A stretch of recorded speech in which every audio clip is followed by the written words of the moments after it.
You're listening to People and Profit, a podcast that focuses on elevating humanity through business, sponsored by Conscious Capitalism, Arizona. And now, let's hear from our hosts, Jeremy and Sarah.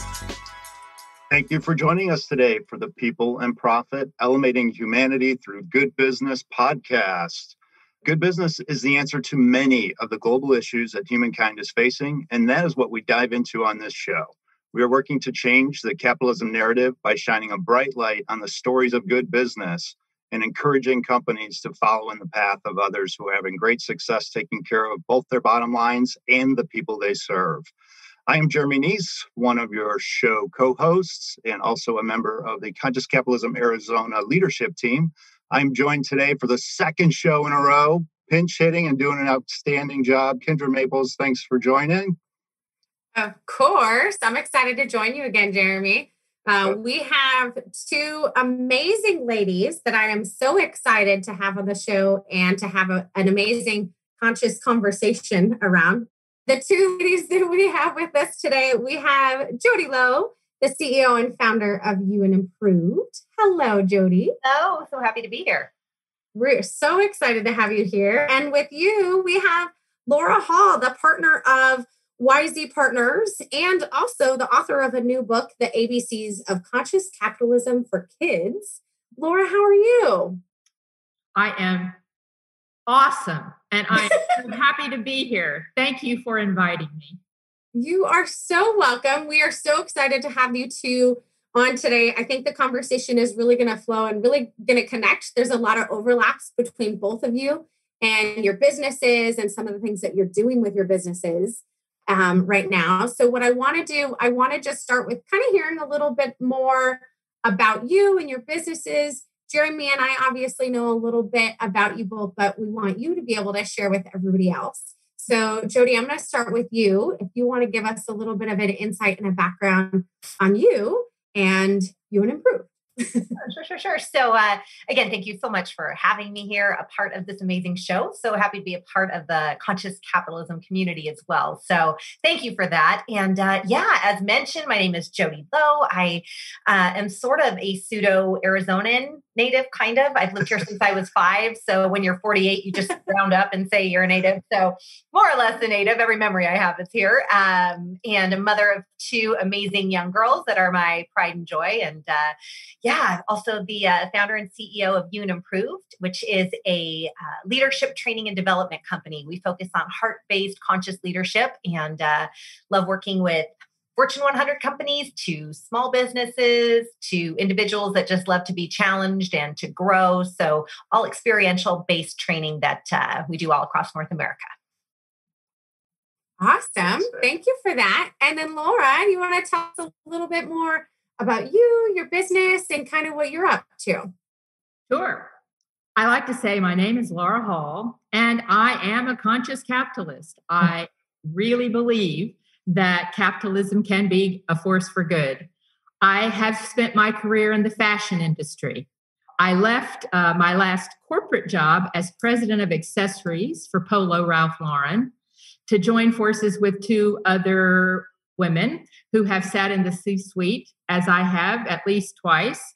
We really believe at Wise Partners, and the wise is kind of a play on why, wise, and we're 3 wise women, don't you know? So we believe that it's really important for fashion companies and consumer goods companies to be profitable, because I believe in that. And we're triple bottom line capitalist, but we believe that you can't help people. And this is all about elevating humanity through business. But we kind of know that you can't help people if you're not profitable. So our job is to help our clients get profitable, but don't give, away anything on that purpose side. So I think that what you guys are doing in Arizona with the Conscious Capitalism Arizona chapter, I am an adopted Arizonian, I like to say. And I am so happy to be here because so many of my friends in the Conscious Capitalism community are in Arizona. So woohoo, Arizona. Love it. We love that. You can come over anytime. And you guys have a chapter out there as well. So that in itself is pretty awesome because Arizona was, I'm going to mess this up. Jeremy, the third? Number 3 on the map. Yeah. Yeah. So, and then San Diego was up there too. So that's awesome that you guys have a chapter, but you're jumping on with us today instead. Thank you. We got plenty of room for everyone. Even Jodi's 5 years not in the Valley. That's okay. Good. I appreciate it. Yep. Big hearts today. I was really excited thinking about our conversations today, just because I would frame you both as not only are you practitioners of conscious capitalism, but you have this wonderful opportunity to help others. It's not just you're out there fishing and putting meals on people's plates, but you're actually teaching them to fish. And we're going to dig into all the levels by which you do so. Laura, I think I saw languaging that you had used, the new abnormal, which I don't know if that was pre-COVID-19 language or if that was adopted this year. It's applicable either way. But from somebody who is in the business of helping others make their business profitable and purposeful, what are you seeing? What are some of your key reflections of 2020 and how businesses are adapting? And Jodi, I certainly have the same question for you on what you're seeing. But Laura, I'll start with you. Just what's the pulse? How are we doing as conscious capitalists during a pandemic, in your opinion? That's a great question. And I hadn't really thought about, a report card for conscious capitalism. I'd give us pretty good grades right now. I think that the conscious capitalism community and within the fashion community, conscious fashion, we've really, I think, been able to get the message out. We have clients that, maybe 8 months ago weren't thinking about some of the things that they're thinking about now because of what's happened. We've been forced, to stop, to look, to listen to stuff. And, it's changing. I think for a lot of our clients who were our clients before, it's changing the sense of urgency. And we are very fortunate. We have pivoted. And when you say new abnormal, that's something that we used before, but we didn't realize how prescient it was going to be. And I'd say the new abnormal is an understatement for my industry, the fashion and retail consumer goods industry.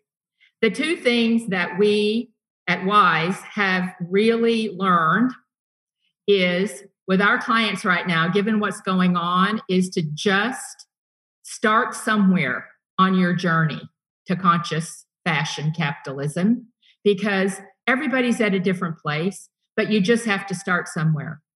And the other thing that I think we are really aware of is that we can't be too hard on ourselves. You have to start somewhere. And, we shouldn't let perfection be the enemy of progress. So start somewhere, and progress, not perfection, because we've got a lot on our plate, but we're going to do it. And the other thing is we're going to do it by working together. This is definitely a we moment. No question. That makes perfect sense.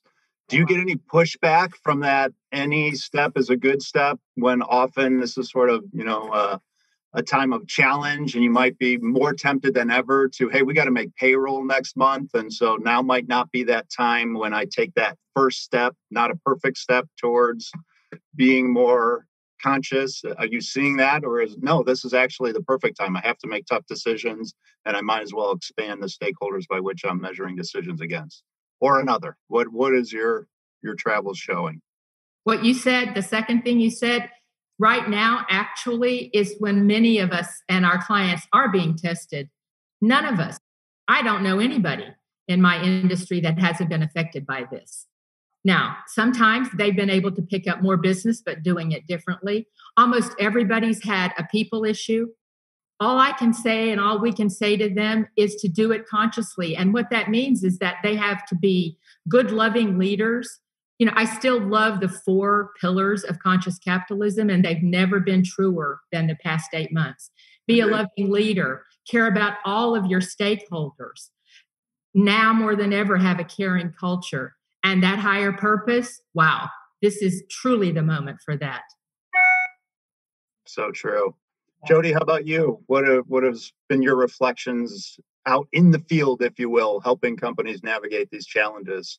Yeah, well, it's been, as we all know, just a wild ride, and so much learning, so many insights from it, which has been really eye-opening to me how people have reacted and what they've how they've responded. It's been very interesting to see. So one of the key things that I've seen from our existing client base going into this is the large majority looked to how do we keep, I'm in the training space and everything that we really do, I'd say 90+% is live experiential training, and not being able to physically do that and not being able to take our existing courses and move them to a virtual format. They just don't lend themselves. The conversation quickly turned to what can we do? It wasn't, let's stop. Our people don't need anything. We got to batten down the hatches. It was much more, okay, we got to batten down the hatches, and how do we take care of our people? So that was very interesting that mindset seemed to be really universal among our client base. Now, some things that we could do, some we couldn't, and it did give me a huge opportunity to really spend time to be in a creative space. I have always wanted to launch virtual programs, but it's been one of those, one day. Someday. Back burner. I'll get to that someday. And, my someday was now. And the beauty of that is that it allowed me this open time where I wasn't on a stage and I wasn't on a plane, and I was able to just really sit and focus and be in that creative, what do people need most? And I'd say that was the other piece. I was extremely surprised. And this started to happen, I'd say, more as the pandemic continued, less so upfront, but more so as it continued. I started to, as I would check in with clients and folks, one of the things that I was seeing a lot of is that the strongest leaders, the ones that, man the ship, were struggling the most. And I believe that a lot of that was coming from just the absolute fatigue and the length and the duration and the not being able to control anything and not knowing, you can't reschedule, you can't replan, like with everything being so volatile and so up in the air. I think that loss of control over the span of time was starting to really wear. And so that was one thing that I was really making an avid point, was sharing with them, check on your strongest people, because your strongest folks are probably now beginning to struggle more than they're wanting to let on, or more than you may know. And so those are probably the two things that I really saw and experienced the most over the past several months. That makes good sense. Yeah. Jodi, you mentioned, that before you had that, I'd love to do virtual. And now you're thrown into it and you're forced to do it. How have you been able to change, implement? What do things kind of look like for your end now? Because I do know from following you, I know I've seen all the pictures and video of these great trainings and these great interactions and, awards at the end. What does that look like? How have you transitioned? We were able, since, February was one of our last classes. We were able to do one in August. We did a private class for a client in Iowa in October. And then here we are again, not able to do a whole heck of a lot till early next year is what we're crossing our fingers and planning for. So while we weren't able to do a lot of that, I did create a new program called the Mindset Masterclass. So that was a 5-week program that I do privately for companies, as well as did a few of them publicly throughout the summer months and into the fall. So it gave people that opportunity and allows them to still connect and also do the personal work of, okay, where am I? Where do I want to be? How do I get there? How do I kind of clear the clutter of not just 2020, but I think one of the big gifts of 2020 is this sort of life reassessment that many of us have gone through going, really, does that matter? Really, do I even want to do that? I think everybody's sort of gone into this, I'm going to really just look at life through a different lens now. And that's what that program was really designed to help them with as well. So. Awesome. I love that. So Jodi, you had mentioned that pre-pandemic, you were used to a schedule of running for airplanes and whatnot.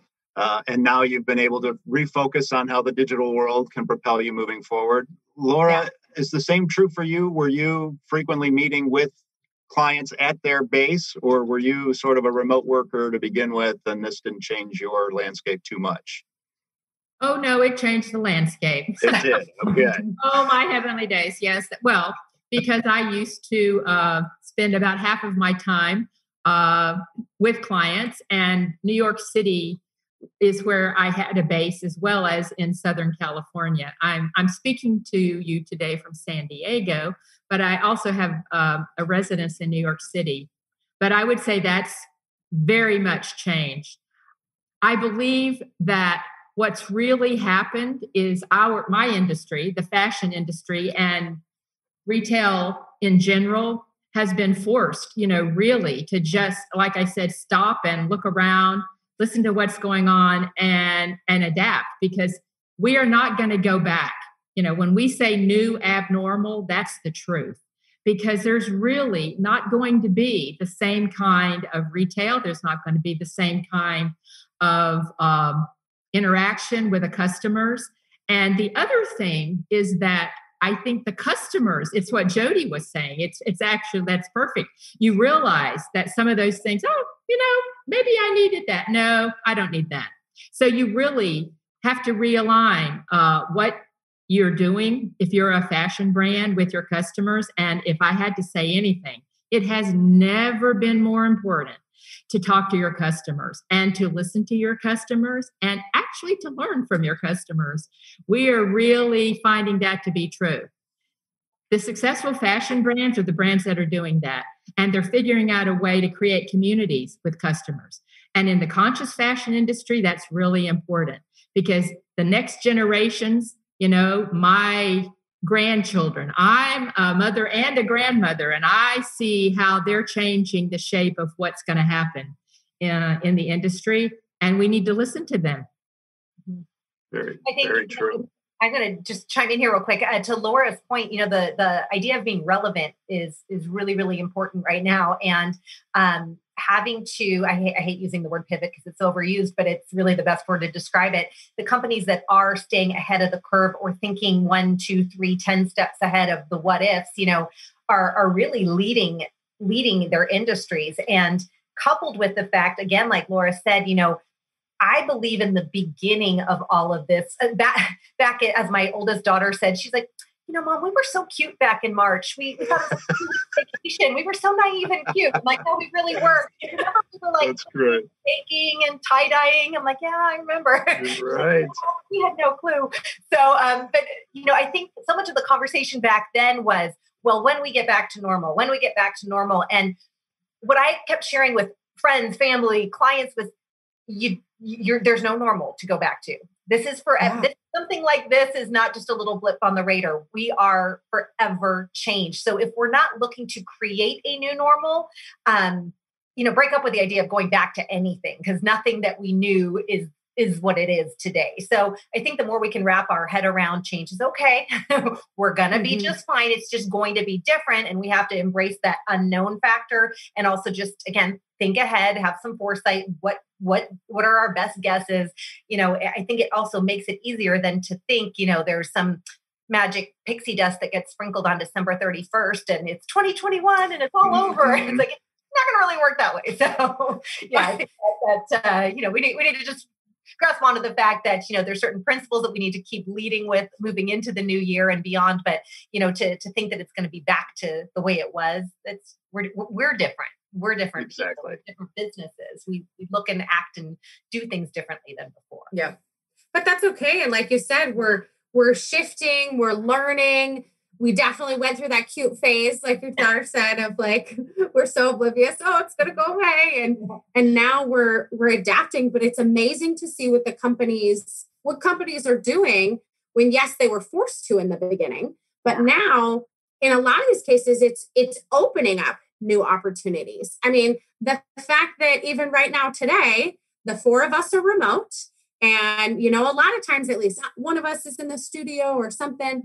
We've got Karen behind the scenes. That's the producer. She's obviously in the studio right now, but it allows us to essentially cram more into the day too. But we're seeing that there are some little token things, some little highlights that are coming out of it. Is there anything that the two of you have seen that is like a little token that in the beginning you were forced into, but now you're like, oh, this is great. And maybe something that you're going to continue doing even as this, obviously, like you said, doesn't really go back to normal. But is there anything that either one of you have as kind of I got forced into this, but now this these little tidbits working out real well for me. Do you guys have anything? I definitely do. One of my biggest mental blocks, and I'm totally okay admitting it now, although I probably would have vehemently denied it a year ago. No, I'm just teasing. But I've always had this belief that I have to be with people, in front of people, touching, feeling, hugging. Like I need that. That's me. That's my personality. That's how I train. And I would look at a computer screen as like this door. I can't do that. I can't connect. I can't feel, like it's just not going to work. And I just had that limiting belief. And then I had this sort of conscious reframe of, okay, this is the tool I have today. And there are people that need this and need us. How am I going to make this work? So I literally had the conscious reframe of, okay, this is not a door. It is a window. It is a window for you to connect with the world. And you just get to figure out a new way of doing this. So it was, and that was a learning curve for me. I mean, again, oftentimes we put these blocks up for ourselves, and that was one for me. I just thought, oh my God, I can't do it. It's not going to feel right. And, here we are doing these powerful trainings and events. And I'm like, dang, okay, yes, this is a all possible. So it was actually a really rewarding, fun, new insight that came from a really cruddy year. Good for you. That's very well put, Jodi. I like that, a door versus a window. I've actually kind of thought, well, someone said a few weeks ago, we were on a call together talking about, what's going to happen next. And someone said, maybe this didn't happen to us. Maybe this actually happened for all of us. To stop and look and listen and think about what we want business to be in the future. Because it's forced us all to say, oh, maybe, I always thought maybe I should do that, but now I know I need to do it. Yep. I like your door window. And I actually, we started playing around with, I used to think, oh, okay, I'm up against a wall. Well, maybe we need to look at walls coming down and bridges being built, because you can do it. Yep. The absolutely amazing thing for me on Zoom calls the last 8 months is having children and pets. And, we thought, okay, we would never do that in a real world situation, but it's so humanizing and it's really helped so many times. So all the rules we thought were those protocols that we had to keep to, it's time to rethink all of them because it's a new world. So true. I think to that point, the kids, the dogs, the doorbell ringing, all of those human things, one of my core beliefs and core values is authenticity. So in anything, I'm always like, just be real. Like if there's anything that like is nails down a chalkboard, it's, the whole act as if. I'm like, oh, stop that. Just be you, be yourself. And if you mess up, that's cool. Just keep on going. And, I think those things are so charming and endearing. And I do think that it's, built these bridges of connection. People feel like, oh, we're in this together. Oh, I get you. You get me. And I think there's a deeper bond because it's like, oh, you have a dog too. Oh, let me see you.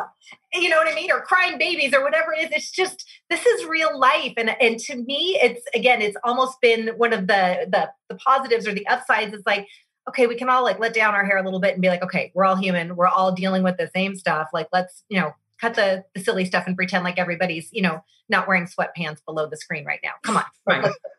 Wait, I thought the camera was up. No, I love all that because that's always been one of the things that has been endearing for me about the workplace being where we can actually go about elevating humanity. And it's because even before I could see your dog nosing at you on your Zoom, no, I'm not talking to you explicitly, Kendra. I'm using that as a Sorry. But you wouldn't care. You go to work to serve people and to go about your mission, and you don't care what the political stripe of the person in the cube next to you is, or where they grew up, or what their religious background. None of that matters. You show up to work, you spend a lot of time with one another, and you just drive forward. And so I think this could even fast track that even more as far as our ability to get to know one another authentically, as you say, Jodi.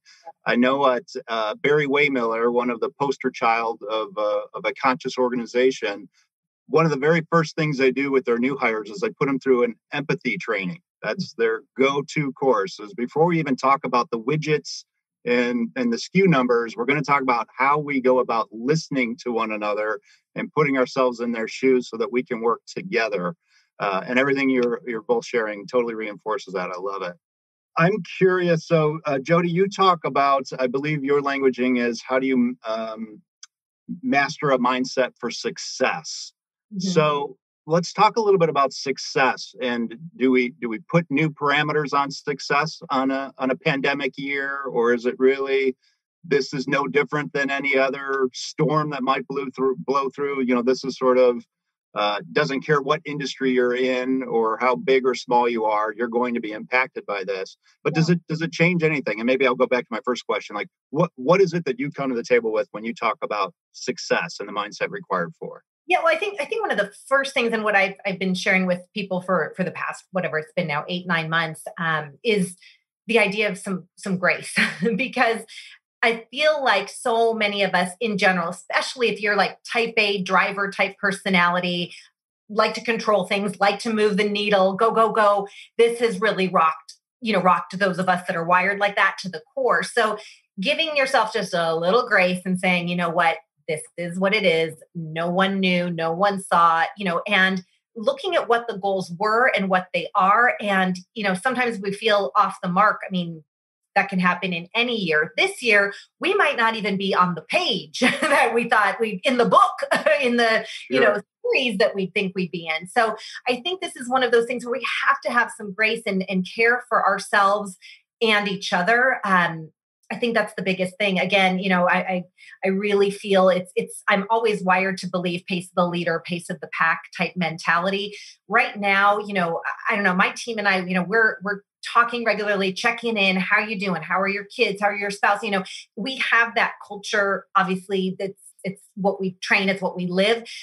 But I'm seeing more of that. And I really feel like that's something that, I'm encouraging more and more is just check on each other and be human with each other and know that, sometimes you just have to take a deep breath and go, who the heck knew? Like really, who the heck knew? And that it would be going on so long. So just have to have a little grace. And for many of us in industries that were just completely shuttered, it's been a rocky, scary ride. So, if you don't take care of yourself through that, you could spiral quickly. So it really, to me, is the mindset piece starts with grace. And then, okay, what are we looking at? What are our plans? And really, I'd say the second piece is being really flexible and adaptable, because I can't even tell you how many times we rescheduled something thinking that, okay, well, by that point, I'm sure, at this point, it's like, who the heck knows? It's like throwing confetti in the air. Like, oh, we'll see. Right. January, June, who knows?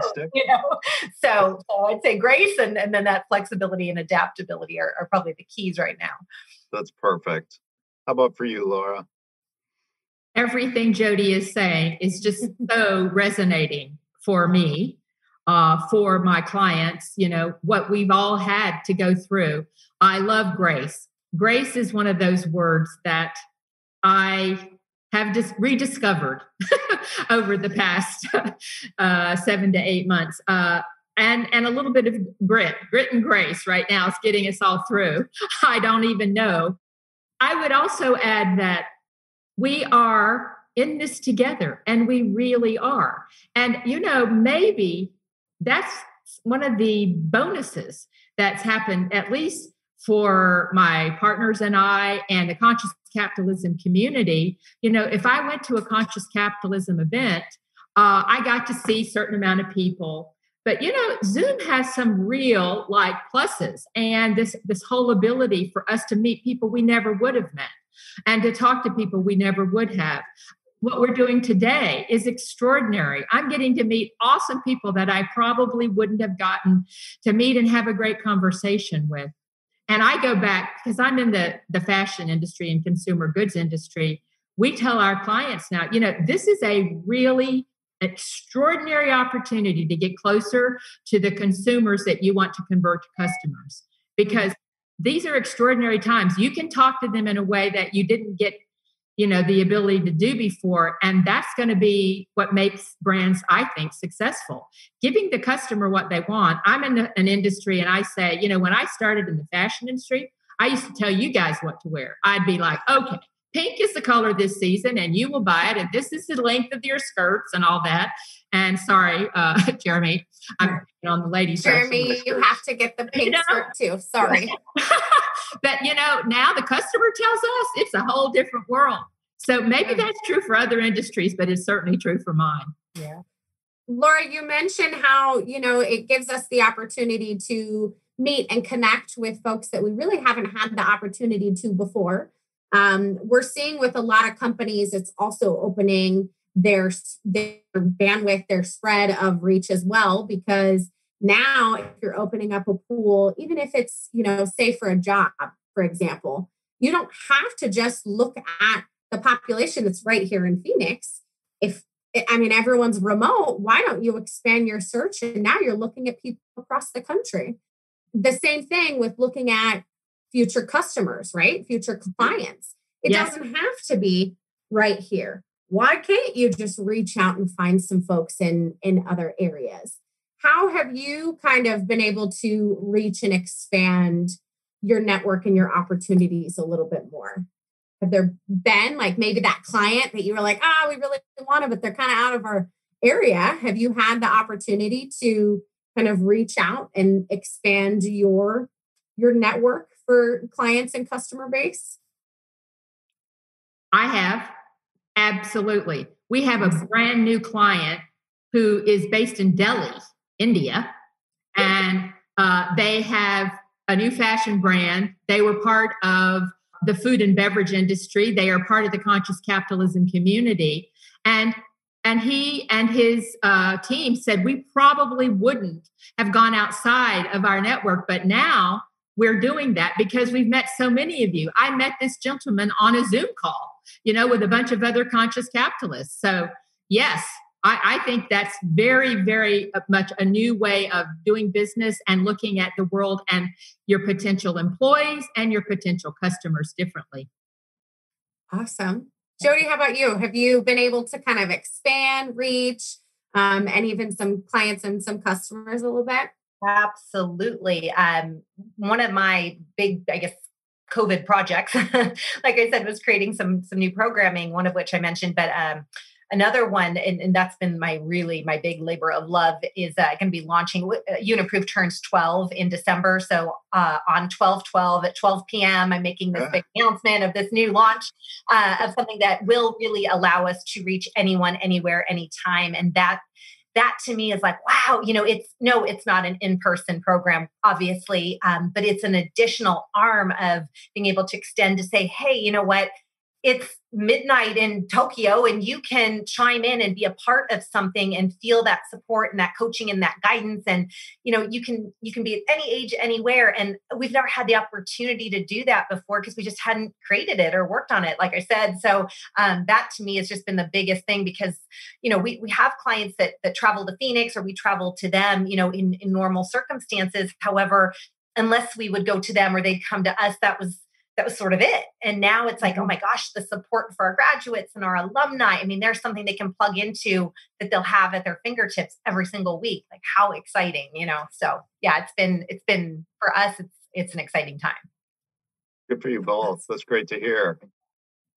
I was curious. So Laura, let's say you are sitting down in an engagement. You mentioned that close nearby neighbor of a client that lives in Delhi, India.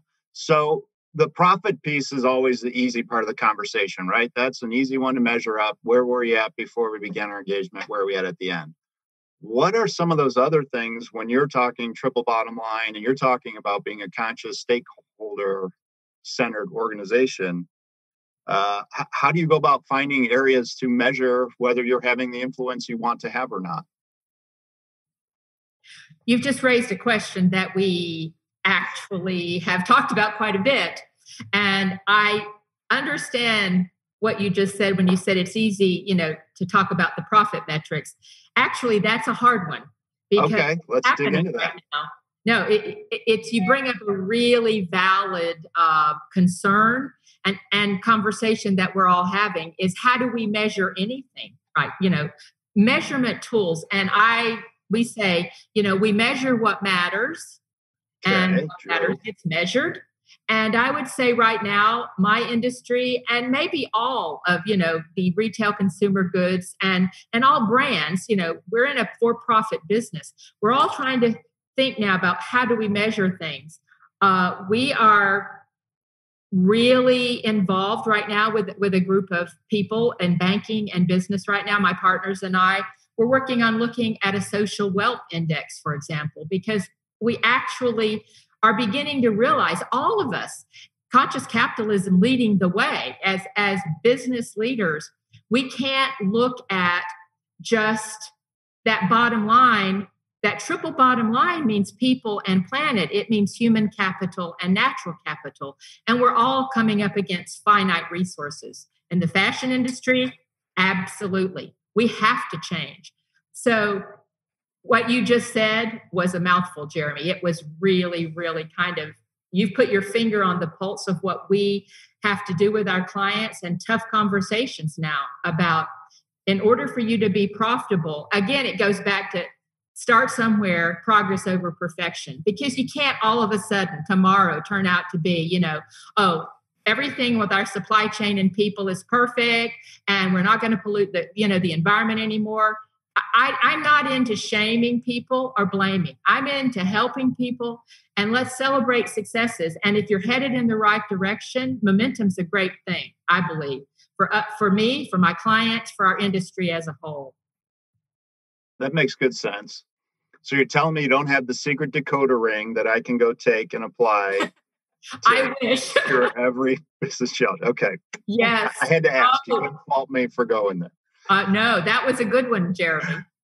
How about you, Jodi? When you are, getting into an initiative with somebody and you're launching a training initiative, how do you go about knowing where success gets defined, where you move the meters for them or didn't? How do you approach that? Yeah, it's an interesting thing because it's, people are such an interesting variable. So for us, you can see those bottom line results by, profitability and all of those things, but there's a palpable feel, a cultural feel that it's hard to sometimes equate to, a measurable metrics. But right. When we do, assessments and, post graduations and things like that, and then the follow up, 2 months, 6 months, a year later, it's remarkable. And then you also look at, just retention and new hire opportunities. A lot of young people today are looking for culture. They want to be a part of something bigger than themselves. They want to have a social impact. They want to make a difference. They tend to bop around more between careers because they want something to be a part of something that matters. So when they feel valued and that they're going to grow as a person, not just an employee, that's something that, it's an intangible, but when you do the follow-up and have those conversations, it's remarkable. And lots of the feedback we get, parallels that, saying, oh my gosh, our team just acts differently. There's a different level of support. There's a different level of caring, and again, latest statistic I had read, 87% of people had said, it was not money that made them leave their most recent career. It was the culture. It was not feeling a part of something, again, bigger than themselves. So that's the piece I always, really look to define up front is, yes, you will see some kind of a positive growth impact on your bottom line. However, some of this isn't going to be a tomorrow thing. It's going to take some time. But when you incorporate this kind of thinking and philosophy and caring and humanity into an organization, especially in such a numbers-based world, wow, that's something that it's harder to put your finger on. But when you see it, sure. It's there. Makes sense. Yeah. So it's how they feel coming out of it. It's less about here were the objectives we put on our chart to begin with, and how did we do against it?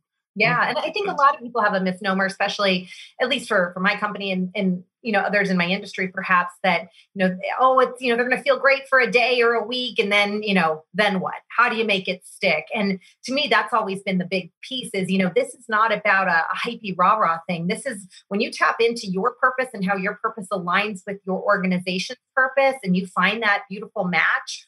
Whoa, that's what it's about. When you figure out, wait a minute, maybe I'm not the best person to be in this role, or maybe I need to shift my focus to something different. Then you really get the right people in the right seats on the bus. And again, the bus moves a lot faster when everybody's doing the work they are meant to do.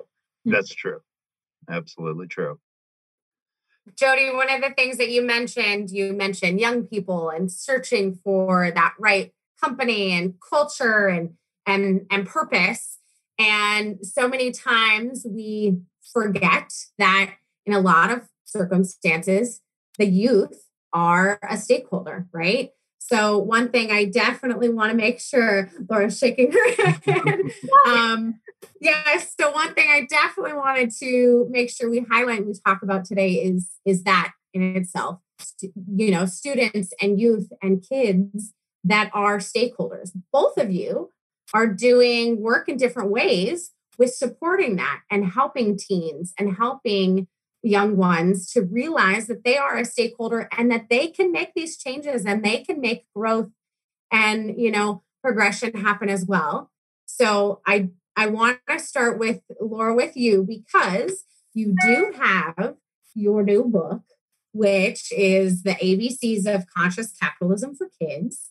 I have the book and I love it. And jealous. I will say, right? And I thank you. Right? and I'll almost say the way that it's set up, like workbook activity wise, I don't think it's just for kids. I had my stepdaughter read it, but I think I had more fun with it too. So tell us a little bit about, the why behind this. Why did you want to highlight that, children are stakeholders, and what brought you to writing this awesome book? Well, thank you. Be shamelessly posting and telling everybody about it anyway, but thank you so much.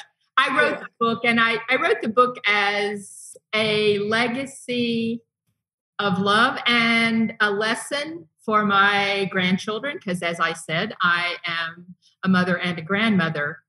I think one of my heroes, Frederick Douglass, he was an amazing man. And over 100 years ago, he said, "It's easier to build strong children than to repair broken men." That just keeps resonating for me. It always has. And I have never been more convinced. When I wrote the book, I didn't know what was going to happen. None of us did. So the book launched in February, and then everything happened. I think children are stakeholders. They're very important stakeholders. And we all have to realize, the future. I love our indigenous nations who believe that 7 generations down the line is what we should be thinking about any decision we make. And I'm really trying to embrace that. So our children are stakeholders. And what I've learned over the past 8 months, I actually was part of Conscious Capitalism San Diego. We had an event a few months ago where we actually invited the kids. We talked about kidpreneurs. We had 3 kidpreneurs in San Diego talk. And it was, so this was a Zoom call where your kids were there deliberately. It was just a hoot. I loved it. Oh, so fabulous. I admire anyone who works with children. I've learned so much. And what I've learned is that they can teach us just as much. It's amazing what we can all learn from them as much as what they can learn from us. And I will also add, finding out what Jodi does with her foundation for teenagers, for me, just kind of made it like, this is going to be a great talk today, because we are both, really grounded in our commitment to kids. And I think it's amazing, and we need to do more of it. And so I salute you, Jodi. Oh, well, thank you, my dear. I mean, it takes all of us doing our part, right? Doing our piece of the puzzle. So yes, thank you. Yeah, Jodi, please share about your leadership program and the foundation. Yeah, so I think it's been 6-7 years. I don't even know the math. It's math. It's numbers. It's not my world. Give me words. I like words. I think it's been 6-7 years now. We started. We'd always done programs for adults and individuals, corporate, but never anything for kids. And one thing that I kept hearing over and over from our adult graduates was, "Man, Jodi, if I would have had this when I was younger, oh my gosh, I would have done things differently." I realized, they tap into their worth and their purpose and what mattered. And after hearing that enough times, the rattle in my head was, well, what if? what if we could work with high school age kids and impart this knowledge, 14 to 18? What if we modified our You the Leader program, but did You the Teen Leader, and allowed these high school kids to get that confidence and their voice matters and their opinion counts. And, it's okay to step out of the box and do something different and break the norms, teaching them to have that confidence and belief in themselves. And I'll tell you, I could speak on this for literally days, because of the fact that what we've seen and witnessed is nothing short of jaw-dropping. Kids that would come in that could not look past their shoelaces, 2.5 days later are speaking to an audience of 200 plus people saying, you know what, my life is worth living. And I was cutting, and I was, and I contemplated suicide. I'd attempted suicide. I realized, Mom, Dad, I'm sorry for the things I've done. I mean, there's not a dry eye in the house, because these kids realize they matter. And these are, kids from all walks of life, and it started out when we started You the Teen Leader. It really started out, a lot of our graduates would send their kids. It was kind of a little grassroots, here we go. What I never expected out of the gates when I announced that we were doing this is so many of our graduates said, Jodi, I'd like to personally sponsor a child. And it was like, what? Yeah, I want to pay it forward. And that's what then created the idea of, well, what if I create a foundation? There's companies, there's people that want to give back to this next generation, or I love 7 generations. What if we could create that? So, to date, we've scholarshiped well over 50 kids on full scholarships through the program. And I can't tell you, the letters, the texts, the emails, the things that I hear from these kids, where they are today, what they've done. It's nothing short of remarkable. These kids are amazing. And I truly, truly believe that if we listened more than we spoke to our kids and asked them questions and invited their ideas and opinions and allowed them to know that what they say matters, and that we care, and that we're listening with an open mind, the depth of what they've shared and what I've learned from these kids is some of the deepest knowledge I've ever gained. I'm sure that's true. Wow. So true. Yes. I feel like there could be some collaboration in the future with the two of you. I know. I think so. I think you guys are so cool putting us all together here. No accidents. Yes. Yes. For sure. I love that.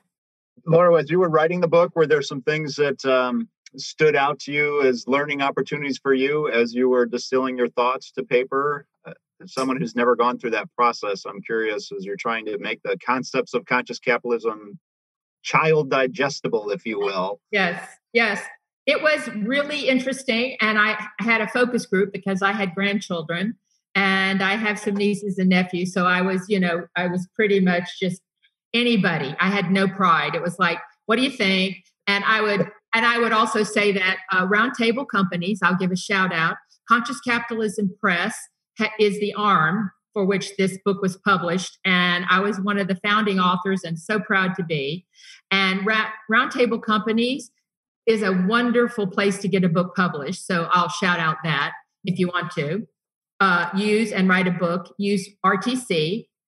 I would also add that there's a quote. So there are 26 little bite-sized chapters in the book, and there's a quote for every letter.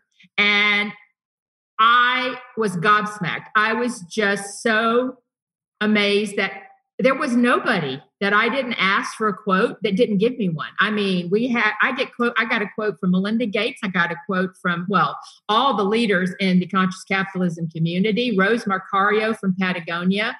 Shout out to Conscious Capitalism Arizonians gave quotes. Matt Altman for stakeholders, and Brian Moore for voluntary exchange. So it excited me when I got into it and started doing it. It became so exciting, and it really happened really fast because I just got very, very motivated by it. But I couldn't have done it without the whole community. And Kendra, you're right. What's happened since the book came out, and we are selling, it's so nice. And I just want everyone to know also the The profits from this book are all going to Pachamama Alliance and Lynn Twist, who is on the board of Conscious Capitalism. I went to the Amazon rainforest last year. You did? Yes. Cool. And finishing the book after I got back from the Amazon rainforest was really kind of, it was transformational. So I think that what I've learned is that kids can change the world. They're changing the world. Let's all just think about, if you had said to me 2 years ago even that a young Swedish girl named Greta Thunberg would do what she did and get all of the world talking about our climate and what we're all going through, I would have thought that was not possible. So I think children are changing the world. They can change the world. And I am now committed to talking to Jodi right after this is over. Yeah. You guys bring people together in a very good way. It's wonderful. We do, but it's this whole conversation, the topic. Like you said, you reached out to some very high level people to say, hey, I just want a quote to be able to put in this book, and everybody jumping in to support. It's something to say about this community. And, I hope that the two of you do have a conversation after this, because I do think there's some really amazing alignment for the two of you. And if, maybe it's something where there's a conscious capitalism, there's a improved for, you and improved for the younger ages too. My stepdaughter will be doing it, I promise, because I can't, so I'll have her do it. But I love what both of you are doing. You're both doing amazing things for the conscious capitalism world and the community in general. I hope that there's some, collaboration down the road with both of you. Before we start to wrap up, and I do have the two of you give a few more bites, I do want to bounce back over to Jeremy to hear his thoughts or anything before we give you two ladies the chance to wrap up, because believe it or not, it has almost been an hour. It happens quickly. Yeah. I was the only other curiosity I had for both of you was sort of what's next, what's around the corner. We've got this 2020 year of experience and changes. Jodi, I know I need to wait till 12/12 at 12 for the big announcement. I won't ask you to put any foreshadowing beyond what you've done, but just in general, whether it be with this lag segment that we spoke to about, influencing the future generation of leaders and however we can, or with your personal journeys and your business. I'm just curious what, if anything, looks to be bell ringing in the future for you. Yeah, I mean, for us, we are just excited to get back to doing what we do and doing more of it. And now, of course, expanding in this new forum too. So yeah, we're just chomping at the bit to get doing the work that we love to do so much, and being with people, and doing the live things coupled with the virtual. So yeah, just let us back in there. Yeah, let's let the line out of the cage already. Remember Scrappy Doo? Like, let me at him. That's what I'm feeling like. Come on, I want to go. I echo what Jodi said. This has been a year of forced reflection, of coming to grips, because we did have to stop, look, and listen to what was going on and what's happened. The word unprecedented is an overused word, but it really is. So we've never had a moment like this. So what we do with it, again, for the future, it's really, I think it's what Jodi said. And I think it's given me and my partners at WISE the opportunity to think about how we want to pivot, and that we do. And that we are going to be, and we've decided, Dawn, Helene, and I, 3 women who've been doing this for a while, we're going to do more of being the guides on the side as well as the sages on the stage. I think this is a moment where sharing what we have, sharing our mic, sharing our knowledge for the next generation and for a real diverse group of future capitalists has never been more important. Well said. I love that. Well, ladies, we are so honored that we had the both of you in this conversation. Before we take off, I do want to give each one of you the opportunity to if you have anything else you want to say, but also how our listeners can reach you. If it's, even figuring out how to join one of your sessions, Jodi, or, Laura finding the book. I want to give that opportunity to the both of you. So, Laura, I'll start with you. Thank you.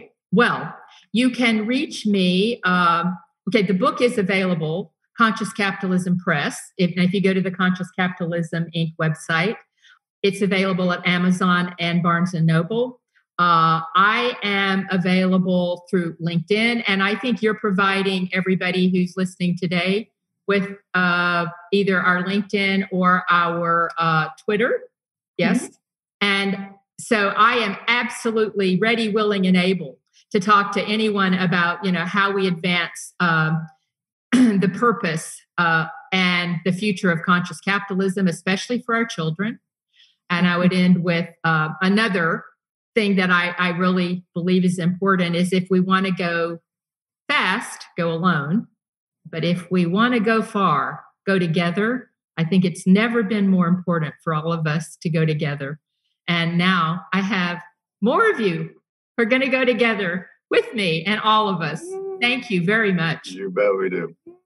Welcome. Well, Laura, that couldn't have been more perfect because that particular quote is the anchor quote of our You the Warrior program. So there was clearly alignment here. That's all the time. So it's all about linking arms. But yes, thank you to all of you for the opportunity to just spend time and connect and share today. I so appreciate it. And anyone who would love to connect, I'm of course on LinkedIn and all the social sites. Our website is youandimproved.com. It's spelled with the letter U, just like everything is with a U in my world. So Jodi, Jodi at youandimproved.com. So always happy to connect with individuals, companies, anyone who's really looking to just, again, positively impact their communities, whether that's their communities at home, at work, or their legitimate communities that they live in and are a part of. That's the work that I and we at You and Improve love to do. Awesome. But we are so appreciative of both of you making time and sharing some wisdom.